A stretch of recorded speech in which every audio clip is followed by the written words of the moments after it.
Right now, deep inside your brain, your suprachiasmatic nucleus is rewriting your entire body clock based on the light hitting your eyes, and the chronobiologists who mapped it admit they can't switch it off.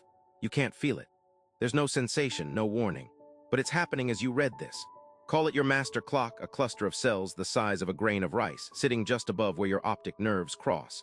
And it has one job, to read light and decide what time your body thinks it is. The neuroscientists who study it will tell you something unsettling. This clock doesn't care what your watch says. It only obeys photons. And the artificial light around you right now is feeding it the wrong time. Here's what that's silently doing to you tonight. Every screen, every ceiling bulb, every glowing notification, your master clock reads it as daylight. So it does what daylight demands. It delays the release of the hormone that makes you sleepy. It keeps your core temperature high. It tells your body to stay alert when you are begging it to rest. You think you're winding down. Inside your skull, your clock thinks it's noon. And the damage compounds. A clock running on the wrong time doesn't just steal sleep. It shifts your metabolism, your mood, your memory consolidation, your hunger signals. All of it drifts out of sync. You wake up tired after 8 hours and can't explain why. Now picture the mechanism, because it's stranger than you think. In the back of your eye sit special cells. Not the ones you see images with. These don't care about shapes or faces. They exist for one purpose, to measure light and report straight to your master clock. They're wired to a single pigment that is most sensitive to one specific color. Blue, that's the secret. Your clock isn't reading brightness. It's reading blue, and these reporter cells are slow, relentless, and impossible to fool. They add up light over minutes. Stare at a bright screen for an hour before bed, and they send one message upstream over and over. The sun is still up. Your clock believes them completely. It has no reason not to. For 300,000 years, bright blue light at night was impossible. Then we invented it. And here's the part nobody tells you. The experts who discovered this pathway cannot shut it down. There's no pill that blocks it.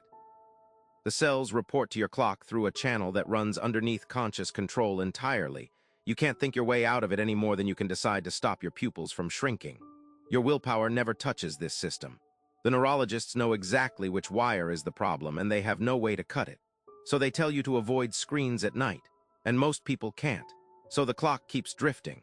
But here's where everything you've been told gets flipped on its head. You've heard that blue light is the enemy, that you should dim everything where the orange glasses hide from every screen, and at night, yes. But the people who actually master this clock do the opposite of what you'd expect. They don't just fear light, they weaponize it, because the same system that wrecks your sleep at midnight can reset your entire brain at dawn. The clock that can't be switched off can be re-aimed.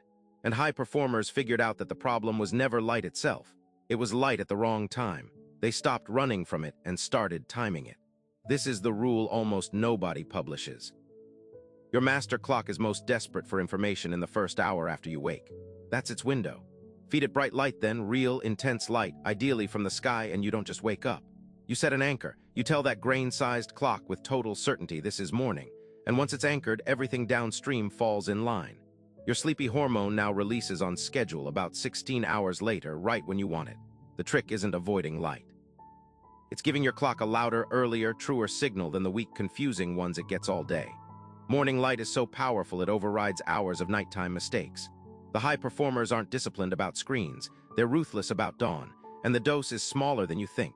Outdoor light, even on a gray morning, is brighter than any room you'll ever sit in.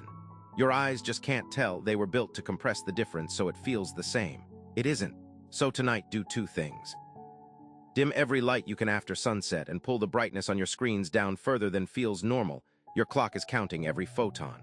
Then tomorrow, within 30 minutes of waking, get your eyes pointed at the open sky for 10 minutes. No glasses needed, no looking at the sun. Just the bright outside before the day swallows you. That single habit moves the one structure no drug can reach.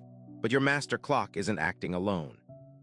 There's a second region downstream, taking its orders, quietly deciding how deep your sleep goes and how much of today your brain is allowed to keep. And what controls that one isn't light at all.